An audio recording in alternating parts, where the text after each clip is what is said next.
Hi, I'm Dr. Ellen Hendrickson, and welcome to the first ever bonus episode of The Savvy Psychologist.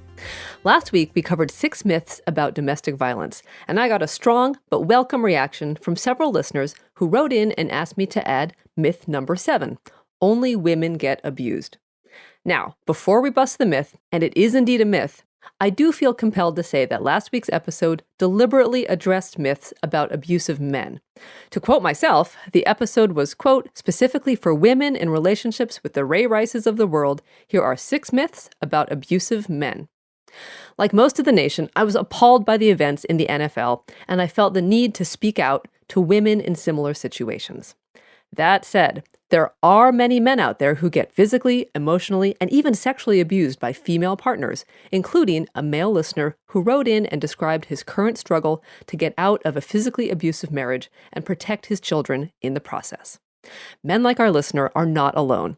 A national report released just last month by the CDC found that violence by an intimate partner, including being beaten, kicked, hit with an object, or deliberately burned, had been experienced at least once by 22% of women and 14% of men. And it gets more complicated. There are 2 types of domestic violence. One is called intimate terrorism. Intimate terrorism is about controlling the other person through violence and fear, and it's perpetuated in 97% of cases by men, 3% of the time by women. Victims of intimate terrorism are more likely to get injured, get hit frequently, have symptoms of PTSD, and to miss days of work. The other type is called situational couple violence. This is essentially when an argument gets out of control and leads to shoves, slaps, and thrown plates. It's more about loss of temper than ownership and control. But this type of domestic violence is much more equal opportunity, with roughly equal initiation across gender. According to a 1989 book based on the results of the landmark National Family Violence Survey, situational couple violence is initiated 27% of the time by men, 24% of the time by women, and in 49% of cases, both parties simultaneously. Here, women are just as likely as men to be violent, though women are more likely to be injured. It's also important to note that men in chronically abusive relationships, physical or emotional, are vulnerable because police often automatically arrest the man, child custody often goes to the woman, issues of embarrassment, shame, and masculinity are at stake, and there's a lack of expert help to which to turn. For example, the only existing hotline specifically for male victims of domestic violence recently went offline due to lack of funding. Indeed, oftentimes, these men are not even believed.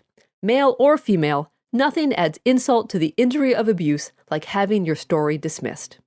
So, even if men are in the minority when it comes to being the victims of abuse, what a dangerous world we would live in if minority views were silenced or disregarded. Bottom line, no one deserves to be abused.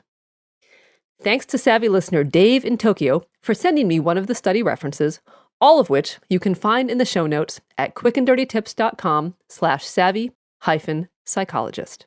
If the Savvy Psychologist is useful to you, let me know by subscribing to the podcast, liking on Facebook, adding me to your Google Plus circles, or emailing a link to someone important in your life.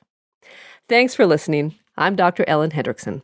This Friday, we'll cover another light, easy topic, how to talk to kids about terrorism and violence. And after that, I promise you something lighter is right around the corner. In the meantime, a transcript of the podcast and references for the studies I mentioned are always available on quickanddirtytips.com/savvy-psychologist. And of course, the Savvy Psychologist is strictly for informational purposes and doesn't substitute for psychiatric care or psychotherapy by a licensed professional. Thank you for listening, and I'll see you in a few days for a happier, healthier mind.